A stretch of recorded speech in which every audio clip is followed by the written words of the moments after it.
Tonight on Connecticut's news station, a new report is out that sheds light on traffic stops across the state. In the wake of a major state police ticket scandal, we dig through the data. Is an Israeli-American hostage finally freed by Hamas. Her family here rejoices until they get devastating news upon her release.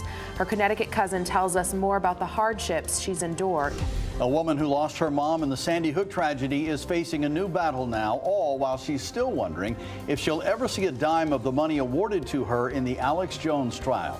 We'll hear her story tonight in a conversation you'll only find on Fox 61.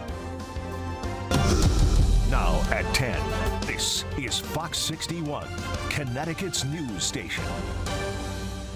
And thank you for joining us for the Fox 61 News at 10 tonight. I'm Brent Hardman. And I'm Sarah Sanchez. We want to begin on a new report released by Connecticut's Racial Profiling Prohibition Project.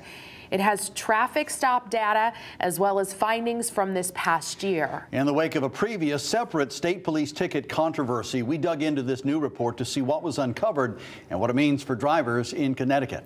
Fox 61's DeAndrea Turner spoke with one of those researchers about the findings. She joins us in studio with more. DeAndrea, what'd they say? Sarah and Brent, well, this is the 9th statewide racial profiling study. It became a law to do this back in 2013. Now, researchers say while there's more work to be done, there has been significant changes.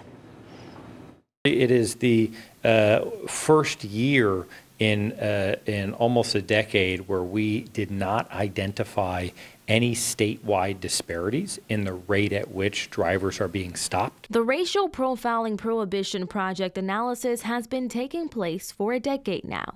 Researchers use what they call a veil of darkness analysis theory in order to research disparities in traffic stops across the state. But what the test says is that you theoretically shouldn't be stopping more, say, Black or Hispanic motorists in the presence of light, daylight, when police are more easily able to discern race and ethnicity than in darkness. According to this year's preliminary report, they found evidence that between 2020 and 2022, troopers from 4 Connecticut State Police troops, as well as officers from the Berlin and Guilford Police Department, were more than likely to pull over Black or Hispanic drivers in the daytime than white drivers. We'll spend the course of the next several months digging into the data with those agencies to fully understand what are the factors that are driving these disparities. What he is certain about is statewide data won't change. What we're happy about is that really for the first time in our work, we did not find, using that very sophisticated test, any statewide disparities here in Connecticut. House Chairman of the Judiciary Committee, Representative Steve Staffstrom, says that data like this helps craft policies at the state level, like the Police Accountability Law. We passed that legislation with the benefit of certain data and looking at how to cut down on racial disparities. That has had a transformative effect in our state. And while researchers have found equal treatment in terms of stop outcomes, there are still statewide disparities in how often Black and Hispanic drivers are searched, but that number is decreasing from the past years due to this Police Accountability Act. In the studio, DeAndrea Turner, Fox 61, Connecticut's news station. DeAndrea, thank you. We are following breaking news out of Waterbury right now. The fire department has confirmed for us that 2 girls were hit by a car this afternoon while walking home from school. They say it happened around 5. The 2 girls had just come out of an after-school program, and they were hit by a car on Sunnyside Avenue. Details are still scarce on their exact ages and how bad their injuries are. We will continue to update you as we learn more. And turning to the weather now, looks like we'll have some rain to contend with tomorrow. Expect showers for your afternoon commute at least. Chief Meteorologist Rachel Frank has the very latest, though, and what we're seeing outside. Hi, Rachel. Hi. It is much warmer than it was at this time yesterday, and those warmer temperatures will be sticking around heading into the first few days of the new season. December arrives tomorrow, or in just a couple of hours, depending on how you look at it. Check out this 24-hour temperature difference, anywhere from 8 to 16 degrees warmer warmer than it was at this time yesterday, and temperatures are slowly easing back, but it won't be quite as cool as it has been the last few nights and following mornings. We do have some wispy clouds out there right now. We're looking at overnight lows in the lower to middle 30s as we head towards daybreak tomorrow, upper 30s for the Connecticut shoreline, and we will start the day off with beautiful blue skies, but we'll see more clouds filter in as we head through the afternoon. And between 2 to 5 p.m., we'll start to see some of those showers begin to develop and really start to fill in, especially as we head into the evening hours. So a sunny start, but a soggy finish to the day. It does look like a dry start to the weekend, though, but we have more rain heading into the second half of the weekend. We'll talk more about the timing of that, what you need to know before making plans, coming up. All right, Rachel, thank you. Well, tonight in Israel, another 8 Israeli hostages are free, and in exchange, Israel released another 30 Palestinian prisoners. But there's another story from the war zone to tell you about tonight. It's about an American-Israeli woman with family here in Connecticut. She'd been held hostage by Hamas for more than 50 days. Liat Bainan was freed yesterday to the delight of her family here in Connecticut, but today they were crushed to find out her husband had been murdered by Hamas. The 49-year-old mother of 3 is a teacher who has dual citizenship. She and her husband, Aviv, were abducted on October 7th. Their adult children avoided capture. Watch and listen now as her cousin, Jerry Fisher of Waterford, tells us what the ordeal was like and what happened after her release. The man who was holding her promised her that she would not be hurt, and he actually fed her pretty well. So we were thankful. She was back with us. She didn't appear to have suffered terribly.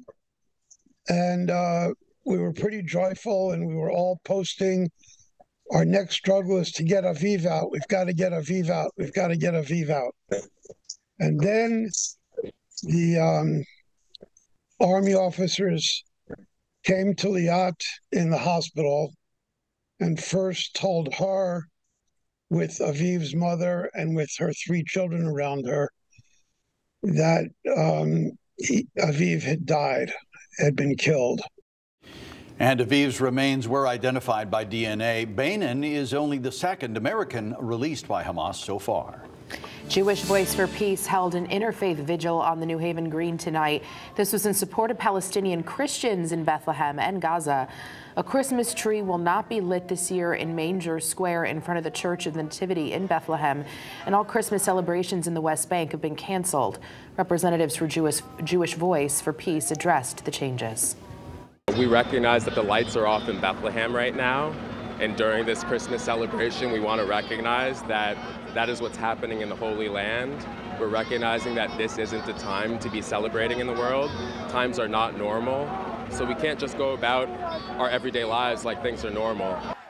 Palestinian Christian leaders are now calling on all Christian parishes to collect donations for the victims of the Israel-Hamas war. Raul Valley, the teenager charged in the fatal stabbing of Fairfield Prep student James McGrath, has rejected a plea deal that would have had him serving a 40-year prison sentence.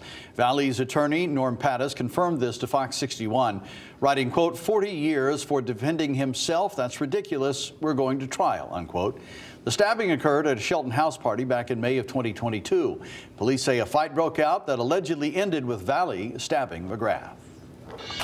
Now to a story you'll only find here on Connecticut's news station. It's been nearly 11 years since the Sandy Hook shooting. And in that shooting, the principal of the school, a mother, was shot and killed. All these years later, her daughter is still in the middle of a nightmare. Fox 61's Matt Karen joins us now to share the story of Erica Laferty. Erica Laferty is the daughter of Don Hochsprung, the principal of Sandy Hook Elementary School, gunned down in 2012. Her mother's memory has always given her strength, and now Erica needs it more than ever as she battles a rare brain tumor. There have been lies about me and my family, and they would not stop. It was just over a year ago when Erica Laferty took the stand during the Alex Jones defamation trial. That trial took the life out of me. The summary judgment awarded Sandy Hook families a $1.5 billion windfall. Erica's share, $111 million. But she hasn't seen a penny of it, as Jones declared bankruptcy. Do you feel like he's just continuing to steal more and more from you? Every single second of every single day. That man has made a career out of torturing me and families like mine. Now, a new enemy has been found, not in the courtroom, but in her brain. Finding out that I had cancer was, I think, the scariest thing that I've been through since my mom was murdered. Do you feel that she's with you? Oh my God, she's with me always. She's literally right behind me in my dining room. Erica says it was her mother who told her how strong she was. She's believing her now. Her 38-year life filled with personal tragedy. My baby brother died in August, which rocked me to my core. Erica's cancer treatments, $47,000 a month out of pocket. Donations will get her through December. They asked if I wanted to have the conversation about what my life would look like if I needed to come off of this particular med. And I don't think I'm in a place where I can know that. Not in this season, not on the, coming up to the anniversary of my mom's murder, not coming up to, Christmas time where I need to be present and happy for my family. Erica, who was just today diagnosed with pneumonia, tells me it brings her no joy to have to ask for donations, but it really could save her life. We have a link to her GoFundMe page on our website, fox61.com. And coming up on the news at 11, more from Erica. Will she ever see any of the money from Alex Jones? In the studio, Matt Karen, Fox 61, Connecticut's news station. All right, Matt Karen, thank you. New tonight, hats off to Roberto Alves, the new mayor of Danbury, the Connecticut city once famous for its hats. Governor Lamont officiated at tonight's swearing-in. Alves succeeds one-term Republican Mayor Dean Esposito, becoming the first Democrat to lead that city this century.